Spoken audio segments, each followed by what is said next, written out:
Hi friends, அனைவருக்கும் வணக்கம். இன்றைக்கி ஈவினிங் ஸ்நாக்ஸாக செய்யக்கூடிய நம்ம டீ கடையிலே செய்யக்கூடிய வெங்காய போண்டா தான் பார்க்க போகிறோம்.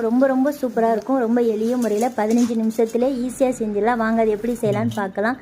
ஃபஸ்ட்டு இந்த மாதிரி 4 பல்லாரியை நான் இந்த மாதிரி ஸ்லைஸாக கட் பண்ணிக்கோங்க. அது கூட தேவையான உப்பு, பெருங்காயப்பொடி, கருவேப்பிலை, பச்சை மிளகாய், 1/4 டீஸ்பூன் மஞ்சள் பொடி, 1 டீஸ்பூன் காஷ்மீர் மிளகாய் பொடி, 1/4 டீஸ்பூன் இஞ்சி பூண்டு பேஸ்ட்டு, 1/2 டீஸ்பூன் மைதா மாவு, 1/2 டீஸ்பூன் பச்சரிசி மாவு, இது எல்லாம் சேர்த்து நல்லா மிக்ஸ் பண்ணிக்கோங்க. ஓரளவுக்கு லைட்டாக தண்ணியை தெளித்து இந்த மாதிரி உருண்டை பிடிக்கிற அளவுக்கு நல்லா எடுத்துக்கோங்க. கையில் பிடிச்சா நல்லா உருண்டை பதம் வரணும். வெங்காயம் கூடிருச்சு, நமக்கு பிடிக்க வரலன்னா நீங்கள் மறுபடியும் ஈக்குவல் பதமாக மைதா மாவும் பச்சரிசி மாவும் சேர்த்து இந்த மாதிரி உருட்டி எடுத்து நீங்கள் எண்ணெயில் போட்டு பொரித்து எடுத்துட்டிங்கன்னா சூப்பரான வெங்காய போண்டா தயாராகிடுச்சு. இது ரொம்ப சூப்பராக இருக்கும். நீங்களும் வீட்டில் யார் வேணாலும் செய்யலாம். எங்களை வீடியோ பிடிச்சிருந்துச்சுன்னா மறக்காமல் சப்ஸ்கிரைப், லைக் பண்ணுங்கள், ஷேர் பண்ணுங்கள். பாய்.